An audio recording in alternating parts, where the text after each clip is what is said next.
So most of the big group deals is they will come with a large chunk of deferred consideration. The key is just trying to focus on giving the seller side the relevant attractions to that deal over and above maybe other offers they've had from larger corporates. It's normally over, either retaining you as a dentist or retaining the performance of the practice. Drew down the whole loan, put the deferred amount into escrow, and that was great comfort from the seller side.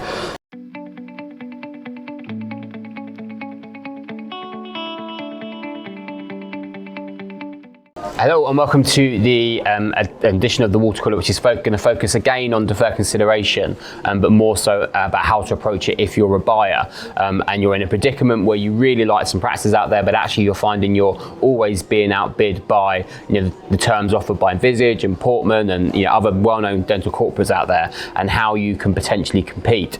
Because of course the thing to remember is most of the big group deals is they will come with a large chunk of deferred consideration, and there are purchasers out there who would feel that they can't compete on a price level, but actually you may be able to compete on a deal terms level. But of course you may want to consider whether, in the same way they do, you want to hedge some of that risk post completion, and equally if you want to use deferred consideration as a financing mechanism. So I've been joined again today by Kush Birdi, who is a partner at Birdi Co, a law firm he founded based in London, I think, which specialises in dental M&A.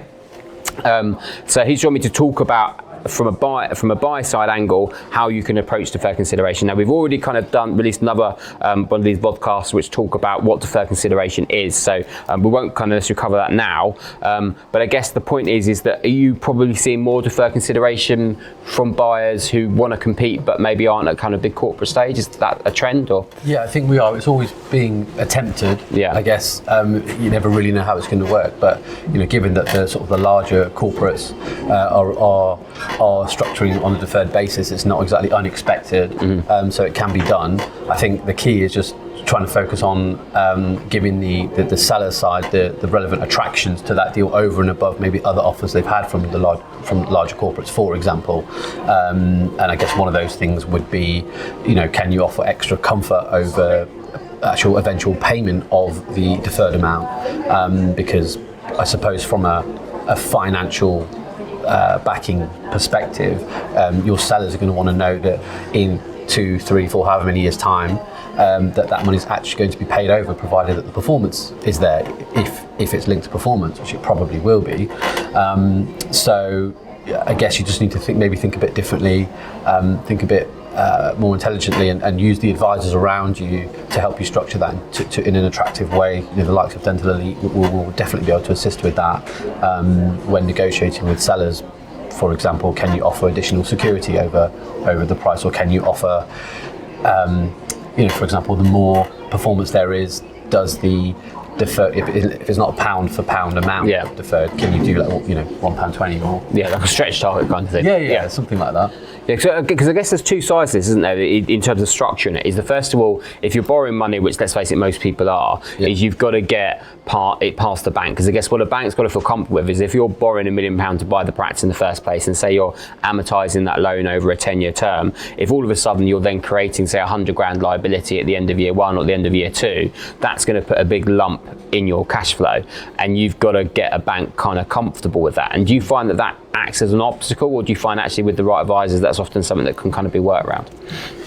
I think the latter, actually. I think with the right advisors you can work it around, because the advisors know or have an inclination of what's going to be acceptable to an underwriter at a bank or something like that, and these things always there's certain variations over, if, for example, there's deferred consideration and there's like a cap to it, or over what can be done, then that might be more comfortable to a bank if, for example, there's just no cap whatsoever, and that the liability is not really known as such. Because I guess from a vendor's perspective, in a perfect world, what you have is you'd have your buyer, if we use the example which you used a minute ago, where you're buying a practice for 1.2 million, you've got £1 million on the initial consideration and 200 grand deferred, where you borrow all of the 1.2 million at the point of completion, the 200 grand's put in an escrow account, which is great news for the vendor, because then the money's there's no risk it won't be paid if it's due, because it's under the control of the solicitors and the buyer can't spend it.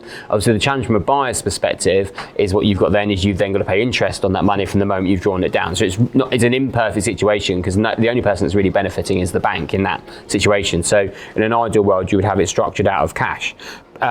But then I guess from a vendor's perspective, the challenge is the fact that when you hear the names of Portman and Visage, you know they're big businesses. I don't want to say big businesses are unlikely to fail, because you can give Merrill Lynch. There's loads of examples out there where it can go horribly wrong. But I think generally people have that kind of the concept that as a bigger business they're more secure. Whereas kind of Joe Blogg's dentist, the risk is that actually they might not have the money at the end of the first year. So what kind of protections would you expect a reasonable vendor to ask for to kind of hedge against that? Yeah, absolutely, and I think it's first important to make it clear that actually if the concept of what security there is for that deferred amount hasn't been discussed sort of previously, or by the time heads of terms are agreed or something, or you're reaching heads of terms stage, then once the lawyers are appointed, it's quite likely that the topic will be raised. So it's always worth thinking about it. Okay, maybe you're not going to mention it up front unless you feel like you need to set yourself apart from the sort of maybe bigger competition and other buyers. But things that you might think about offering, either up front if it's really something that you want, or if it's raised, are things that you could offer a personal guarantee for the money, the deferred money. I mean, obviously, you're not really going to want your own sort of assets, on the hook, but it might be something that you have to do to get the deal.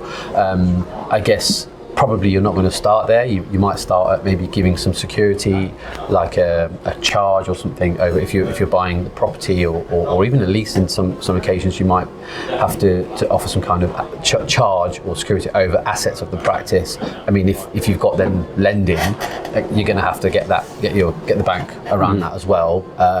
And it's not uncommon to try to negotiate like a second ranking security for the vendor, provided that they're comfortable with that. That is one way of trying to get it around the bank. And I suppose escrow you mentioned as well. We did an acquisition last year where we drew down the whole loan, put the deferred amount into escrow, and that was great comfort from the seller side. So I think those are probably the main things. I suppose if it's a limited company, perhaps if you're buying a company, you could give security over the shares that you're buying as well. You're not going to necessarily want to do that, but it can be comforting for the seller. And there are a few things, yeah.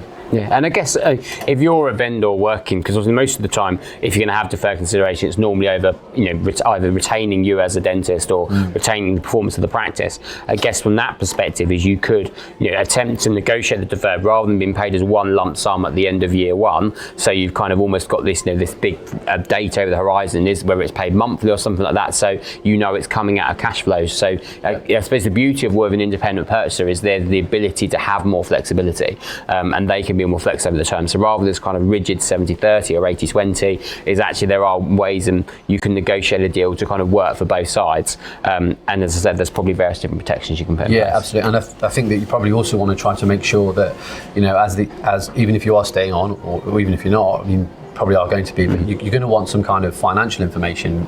Generally speaking, if you're not the owner anymore, you're not necessarily going to be entitled to see all the the accounting of the company or the business if you're not owning it anymore.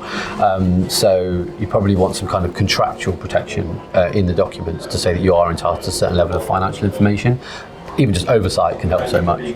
Yeah, and actually, anecdotally, I can say that actually I know a lot of the banks actually do quite like to see, are quite open to these ideas, because from their side of things, it demonstrates that you've got a savvy purchaser who's actually trying to protect some of the post-completion risks. So it is well worth a conversation. Obviously, and with either Kush, as I said, all the details will be below this video or on our website.